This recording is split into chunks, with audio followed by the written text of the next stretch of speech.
저는 야구 경기를 좋아합니다. 스포츠 경기를 관람하거나 즐기려면 규칙을 잘 알아야 하는데 저는 고등학교 시절부터 야구를 좋아했기 때문에 야구 경기만큼은 규칙을 훤히 꿰뚫고 있습니다.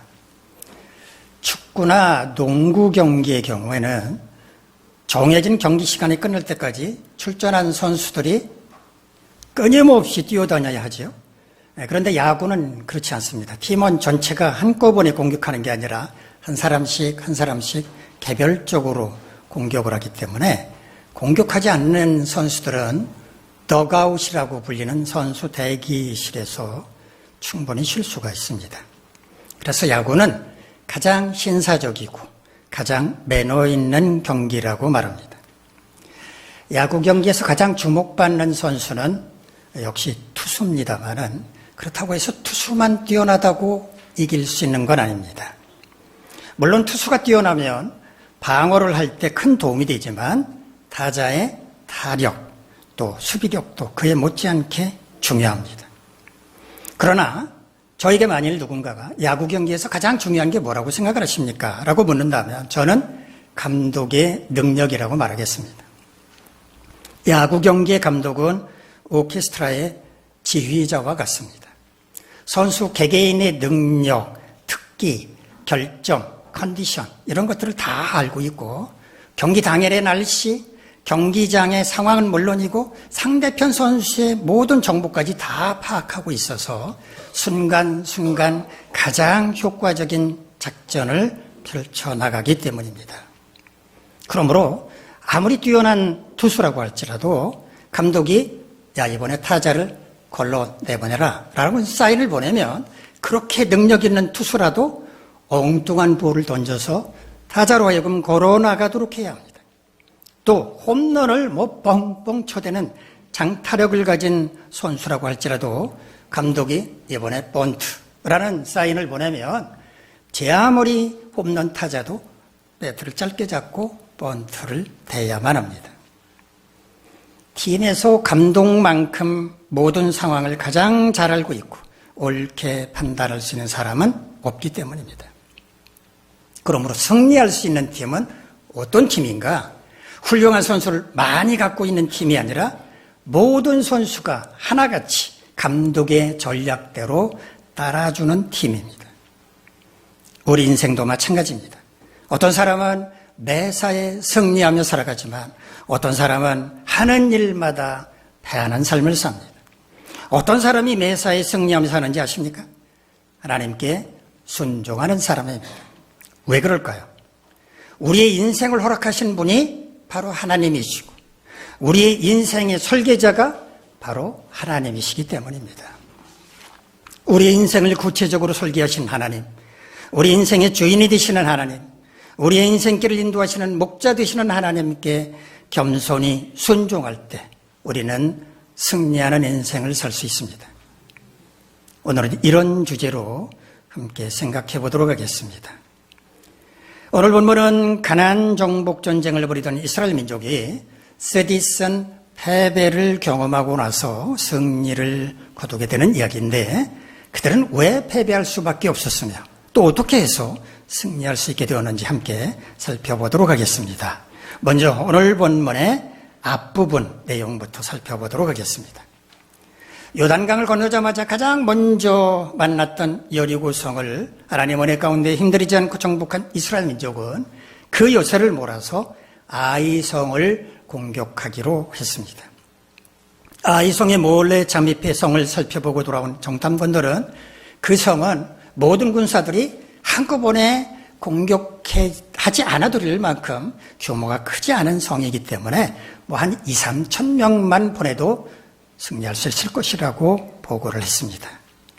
여호수아는 정탐꾼들의 말을 따라서 3천 명을 아이성 전투 현장에 투입을 했습니다. 그런데 웬걸 성문 앞에서 36명의 군사가 목숨을 잃고 나머지 군사들은 36개 주랭랑을 치고 말았습니다. 여호수아 7장 5절을 보면 백성의 마음이 녹아 물같이 되었다라고 당시 상황을 설명하고 있습니다. 전쟁에 출전한 군사들의 마음은 어떠해야 합니까? 강철같이 단단해야 합니다. 싸우겠다는 투지로 넘쳐나야 합니다. 그래야 승리할 수 있습니다. 그런데 군사들의 마음이 물같이 녹았다고 말합니다. 이런 군사들 가지고 어떻게 승리를 하겠습니까? 36개 주랭랑 친 게 당연했습니다. 정탐꾼들의 말만 듣고 여리고성처럼 아이성 전투도 손쉽게 이길 수 있을 거라고 생각을 했던 여호수아, 참담한 결과에 마음을 가눌 수가 없었습니다. 그렇다고 노련한 정탐꾼들이 아이성에 대해서 잘못된 정보를 제공했다고 볼 수도 없었습니다. 왜냐하면 그들은 여리고성에 대해서는 정확하게 그 정탐 내용을 보고했던 사람들이었기 때문입니다. 여호수아는 장로들을 소집한 다음에 그들과 함께 여호와의 언약궤 앞에 엎드려 옷을 찢고 머리에 띠끌을 뒤집어 쓴 채 기도하기 시작했습니다. 조용히 침묵하며 기도했을까요?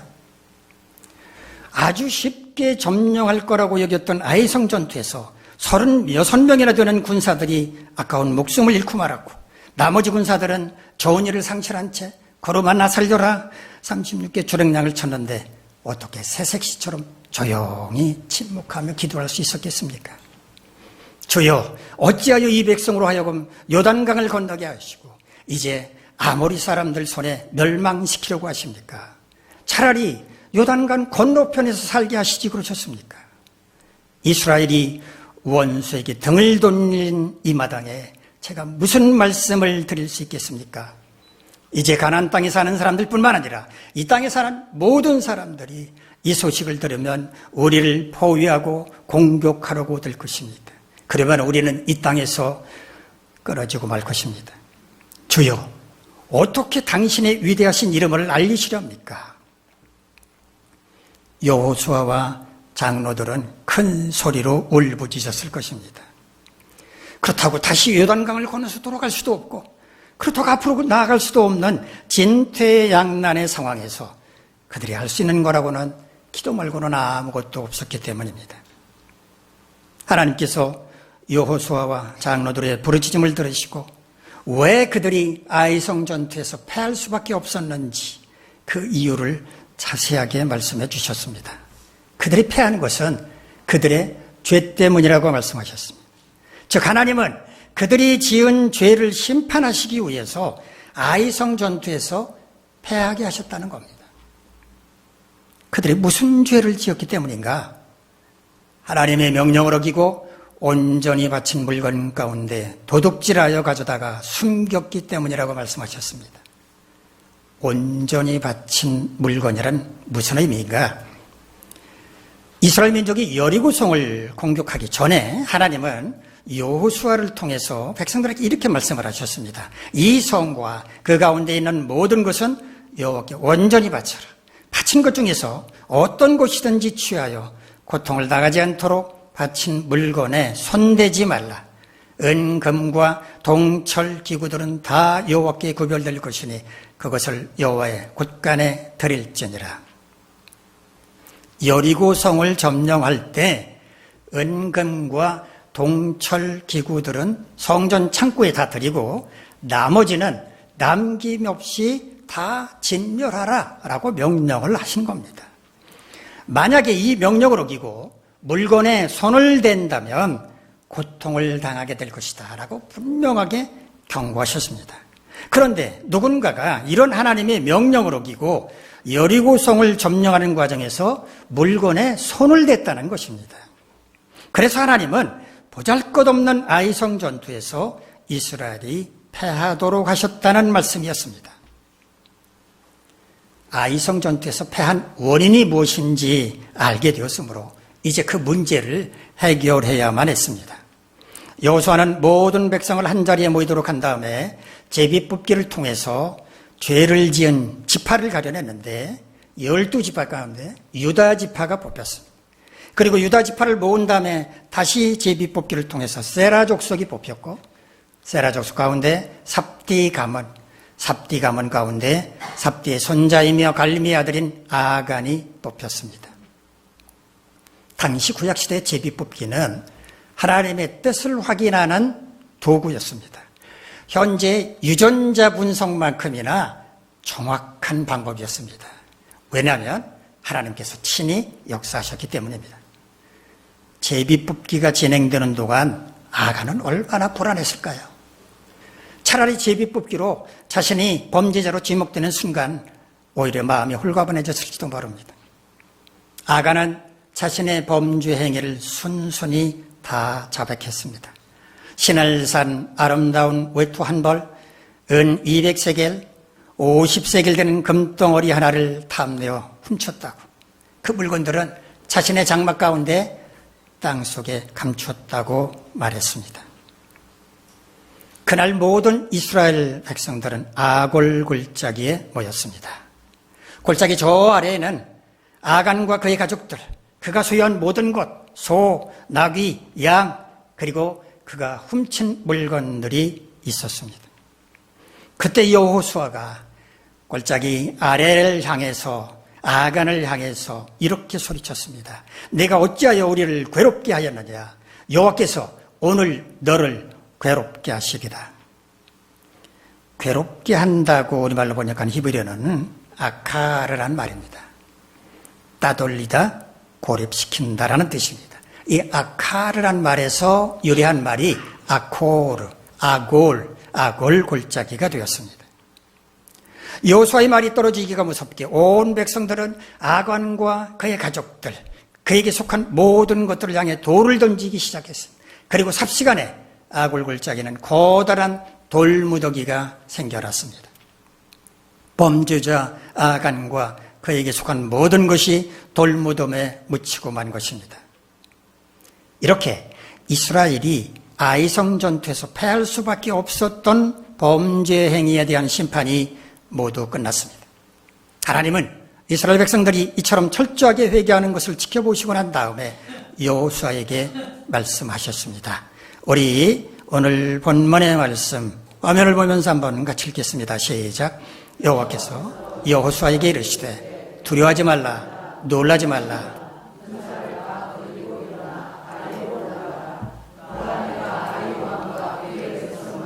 그의 성읍과 그의 땅을 다 내 손에 넘겨주었으니 너는 여리고와 그 왕에게 행한 것 같이 아이와 그 왕에게 행하되 오직 거기서 탈취할 물건과 가축은 스스로 가지라. 너는 아이 성 뒤에 복병을 둘지니라 하시니. 하나님 먼저 여호수아에게 두려워하지 말아라, 놀라지 말아라 라고 말씀을 하셨습니다. 보잘것없는 아이성 전투에서 36명의 전사자를 내며 퇴각하고 말았던 스라린 경험을 했던 여호수아 입장에서는 다시 아이성을 공격한다는 게 상당히 두렵기도 하고 부담스럽기도 했을 것입니다. 하나님은 그 마음을 헤아리시고 그를 안심시켜 주신 것입니다. 다시 군사를 잃어버리는 일이 없을 것이다. 전투에서 패하는 일이 없을 것이다 라고 약속을 하신 것입니다. 하나님은 이번에는 모든 군사를 다 거느리고 아이성을 공격하라고 말씀하셨습니다. 전에는 어땠습니까? 달랑 3,000명의 군사들만 보내지 않았습니까? 이번에는 모든 군사를 다 동원하라고 말씀을 하신 겁니다. 군사들의 숫자가 많아지면 사기는 높아집니다. 생각을 해봅시다. 3,000명의 군사와 함께할 때와 3만 명의 군사와 함께할 때 언제 사기가 높겠습니까? 말할 것도 없죠. 3만 명과 함께할 때 사기는 하늘을 찌를 것입니다. 왜냐하면 사람은 군중 속에 있을 때 안정감과 용기를 얻게 되기 때문입니다.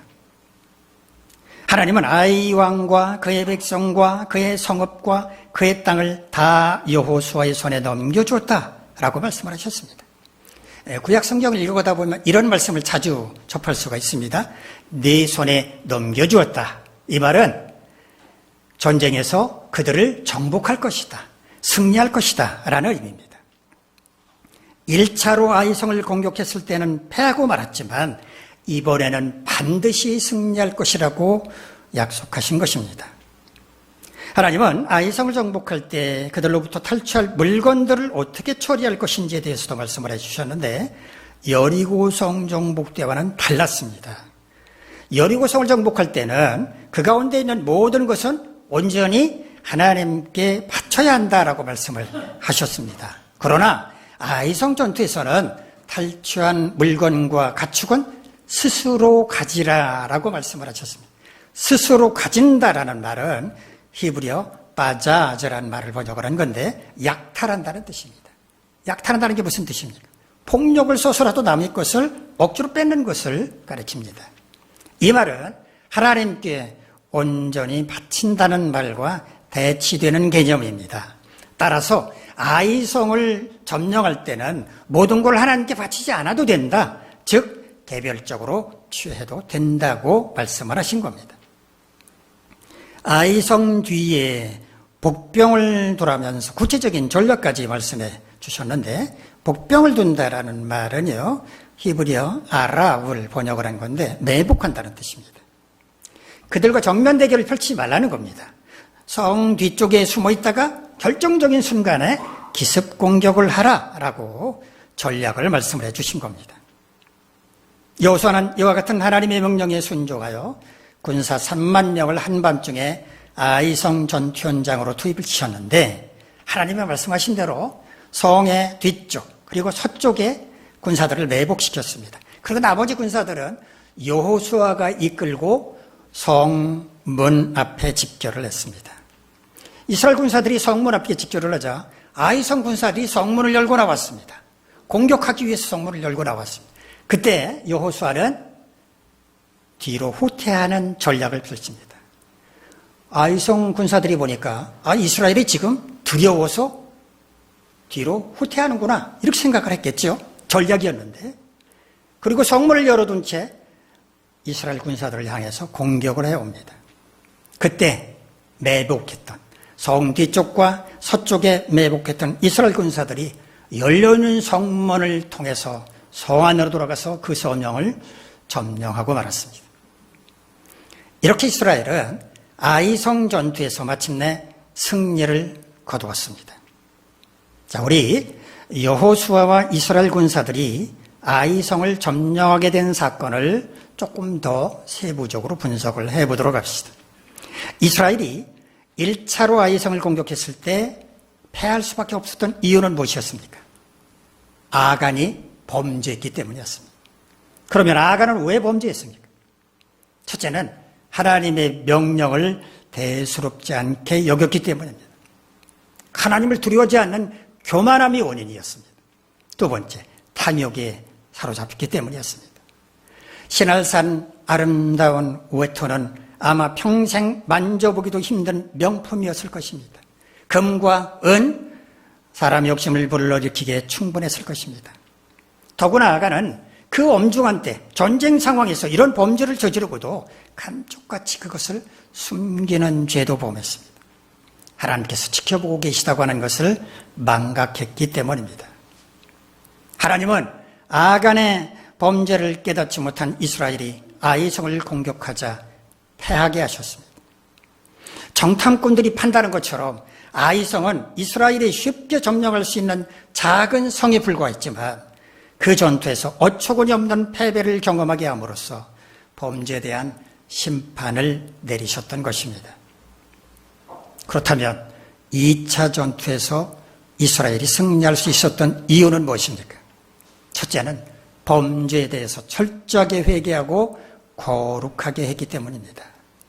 제비뽑기를 통해서 범죄자 아간을 색출하고 그에게 속한 모든 것을 아굴 골짜기에 묻어버림으로써 죄의 문제를 깨끗하게 처리했기 때문이었습니다. 두 번째, 하나님의 명령에 철저하게 순종했기 때문입니다. 사람의 생각이 아니라 하나님의 뜻을 따랐기 때문이었습니다. 하나님은 이런 이스라엘과 함께 하셔서 아이성 전투에서 승리할 수 있도록 하셨던 것입니다. 아이성 전투 이야기는 오늘 이 시대를 사는 우리에게 어떻게 싸움에서 승리할 것인지 교훈을 주고 있습니다. 우리는 매일매일 영적 전쟁을 벌이고 있습니다. 우리가 영적 전쟁에서 승리하려면 어떻게 해야 할 것인지 오늘 본문의 말씀 가운데서 그 비결을 찾아보도록 하겠습니다. 우리는 어떻게 영적 전쟁에서 승리할 것인가? 첫째, 먼저 하나님 앞에 엎드려 기도부터 해야 합니다. 전쟁은 하나님께 속한 것입니다. 그러므로 전쟁을 시작하기에 앞서서 먼저 기도부터 하는 것은 당연한 일입니다. 이스라엘이 여리고성을 공격하기 전에는 먼저 기도했습니다. 하나님은 기도하는 그들에게 구체적인 전략을 알려주셨고 이스라엘이 그대로 순종함으로써 여리고성을 쉽게 함락할 수 있었습니다. 그런데 아이성을 공격할 때는 기도하지 않았습니다.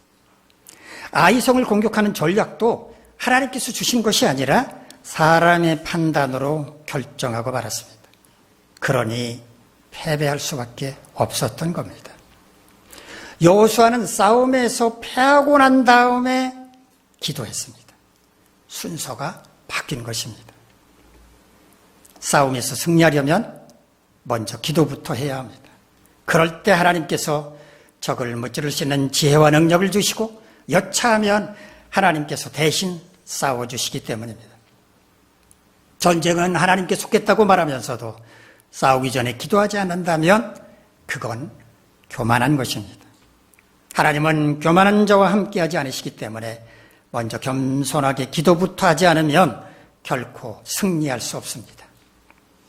둘째, 자신의 죄를 깨닫고 철저하게 회개해야 합니다. 회개는 하나님이 부어주시는 은혜입니다. 하나님은 기도하는 자에게 회개할 수 있는 은혜를 부어주십니다. 기도하면 머리를 숙이면 자신을 돌아볼 수 있습니다. 그러나 기도하지 않으면 고개를 숙이지 않으면 자기 잘못은 볼 수가 없고 다른 사람의 잘못만 보입니다. 내가 뭘 잘못했다고 그러느냐라고 고개를 드는 사람은 절대로 회개할 수가 없습니다. 회개는 자신의 죄를 깨달은 사람만 할 수 있기 때문입니다. 하나님은 기도하는 자에게 자신의 죄를 보여주십니다. 자신이 얼마나 교만한 사람인지, 얼마나 거짓투성인지 깨닫게 해주십니다. 그리고 회개에 눈물이 쏟아지게 하십니다. 너무 부끄러워서 눈물이 나고 너무 죄송하고 가슴이 아파서 눈물이 납니다. 하나님께서 회개의 은혜를 부어주신 사람만이 이런 경험을 할 수 있습니다. 예수님은 산상수훈에서 애통하는 자는 복이 있나니 그들이 위로를 받을 것이라고 말씀하셨습니다. 애통한다라고 우리말로 번역한 헬라어는 펜데오라는 말입니다. 양심의 가책을 느끼다, 탄식하다, 원통하게 여긴다는 뜻입니다.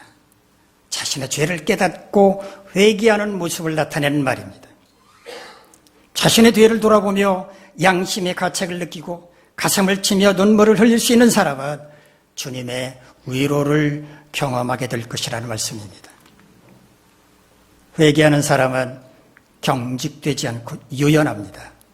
언제라도 자신을 다 내려놓을 수 있기 때문입니다. 회개하는 사람은 시야가 넓어지고 지혜의 폭도 그만큼 넓어집니다. 그러므로 사탄의 공격도 여유 있게 방어할 수 있습니다. 회개하면 정결해집니다. 정결함은 곧 의로움과 같고 의로움은 강력한 방패가 됩니다. 마귀는 의로운 자를 감히 공격하지 못합니다. 그러므로 영적 전쟁에서 승리하려면 자신의 죄를 깨닫고 철저하게 회개함으로써 의로움으로 무장해야 합니다. 셋째, 하나님의 명령에 온전히 순종해야 합니다. 열왕기상 22장을 보면 북이스라엘 왕국의 아합 왕이 아람 제국과의 전쟁에서 최후를 맞는 이야기가 나옵니다. 아합 왕은 어느 날 남유다 왕국의 여호사밧 왕이 북이스라엘 왕국을 예방한 자리에서 과거 이스라엘 영토였지만 지금은 아람 제국이 차지하고 있는 요단 동편 길앗 라못 땅을 되찾자고 제안을 합니다. 아합 왕과 여호사밧 왕은 남남이 아니었습니다. 아합의 딸 그리고 여호사밧 왕의 아들이 혼인을 했기 때문이었습니다. 사돈지간이었던 두 사람은 아람 제국이 차지하고 있는 길앗 라못을 되찾는 데 동의는 했지만 그 방법에 있어서는 두 사람이 약간 차이를 보였습니다. 여호사밧 왕은 하나님의 뜻을 확인하고 결정하자라고 제안을 했고 아합 왕은 그럴 뜻이 별로 없었기 때문입니다. 결국은 선지자들의 의견을 들어본 다음 결정하기로 했는데 400명의 어용 선지자들은 아람 제국과 싸우면 승리할 것이라고 말을 했지만 미가야 선지자만큼은 싸우면 패할 것이라고 예언했습니다. 아합 왕은 미가야 선지자의 말을 무시한 채 전쟁터로 나갔고 결국 적군이 쏜 화살을 맞고 전사하고 말았습니다. 그러나 같은 전쟁에 똑같이 참여했던 여호사밧 왕은 죽지 않았습니다. 하나님의 말씀을 무시한 아합 왕은 죽었고 하나님의 뜻을 구하려고 했었던 여호사밧 왕은 생명을 구할 수 있었던 것, 이거는 우연이었을까요? 우연이 아니라 필연이었습니다. 하나님의 말씀에 순종하는 자는 생명을 누리고 불순종하는 자는 생명을 잃는다고 하는 것은 하나님의 뜻이기 때문입니다. 사무엘상 13장을 보면 사울왕이 블레셋과의 전쟁을 앞두고 하나님께 번제와 화목제를 드리려고 할 때 제사장인 사무엘 선지자를 기다리지 못하고 조급한 마음에 자신이 직접 제사를 드리는 이야기가 나옵니다. 하나님께 제사를 드릴 때는 제사장을 통해서 드려야 한다고 하는 것이 하나님께서 정한 법이었습니다. 그런데 사울왕은 그걸 어겼습니다. 사울왕은 또 아말렉 족속과의 전쟁을 벌일 때 그들의 모든 소유, 아말렉의 모든 소유는 진멸하라 라고 하는 하나님의 명령을 어기고 아각 왕을 살려주었습니다. 그들이 소유한 양과 소와 어린 양 가운데 가장 좋은 것은 진멸하지 않고 살아서 끌고 왔습니다. 제사장인 사무엘 선지자를 기다리지 않고 자신이 제사를 드린 것도 하나님의 명령에 순종하지 않은 것이었고 아말렉 족속의 모든 소유를 진멸하지 않은 것도 역시 하나님의 명령에 순종하지 않은 것이었습니다. 하나님은 이런 사울을 왕으로 세운 것을 후회하셨고 사무엘 선지자는 사울 왕을 향해서 이렇게 말했습니다. 하나님께서 그 말씀을 겸손히 따르는 것보다 번제와 다른 제사를 더 좋아하시는 줄 아십니까? 순종이 제사보다 낫고 말씀에 순종하는 것이 양을 잡아 그 기름을 바치는 것보다 낫습니다. 말씀에 불순종하는 것은 점치는 죄를 짓는 것과 마찬가지고 우상에게 절하는 죄와 같습니다. 왕이 하나님의 말씀을 버렸기 때문에 하나님께서도 왕을 버리실 것입니다. 영적 전쟁에서 승리하기를 원한다면 하나님의 말씀에 온전히 순종해야 합니다. 사도 바울은 에베소서 6장에서 하나님의 전신갑주를 말하면서 하나님의 말씀은 마귀를 공격하는 칼과 같다고 말했습니다. 우리가 하나님의 말씀에 온전히 순종할 때 우리는 마귀를 대적할 칼을 소해해 주는 것과 같다는 말입니다. 전쟁은 죽느냐 사느냐를 겨루는 것이기 때문에 2등을 하면 그건 곧 죽음이나 마찬가지입니다. 그러므로 전쟁에서는 반드시 승리해야 합니다. 그래야 살아남을 수 있습니다. 영적 전쟁도 마찬가지입니다. 우리가 마귀의 전쟁에서 패한다면 우리는 마귀의 종이 될 것입니다. 마귀의 종이 된다면 마귀의 앞잡이가 되어 하나님이 싫어하시고 마귀는 좋아할 일들만 하게 될 것입니다. 마귀의 종이 되어 살던 우리를 불쌍히 여기셔서 우리를 구원해 주셨는데 도로 마귀의 종이 되어 살아간다면 이 얼마나 어처구니 없는 일입니까?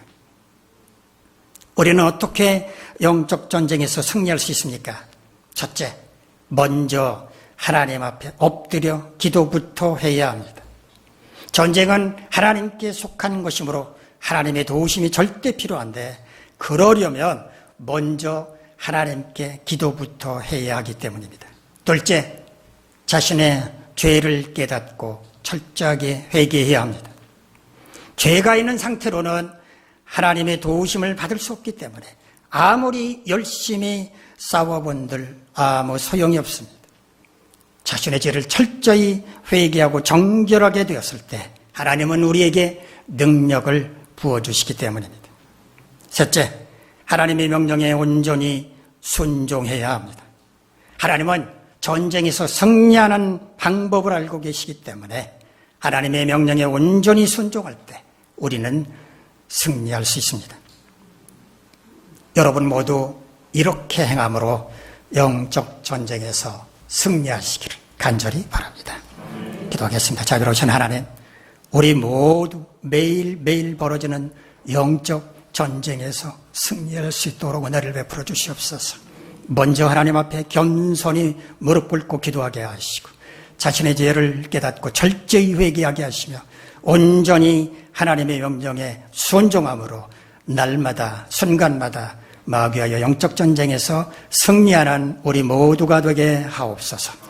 예수님의 이름으로 기도하옵나이다. 아멘. 자리에서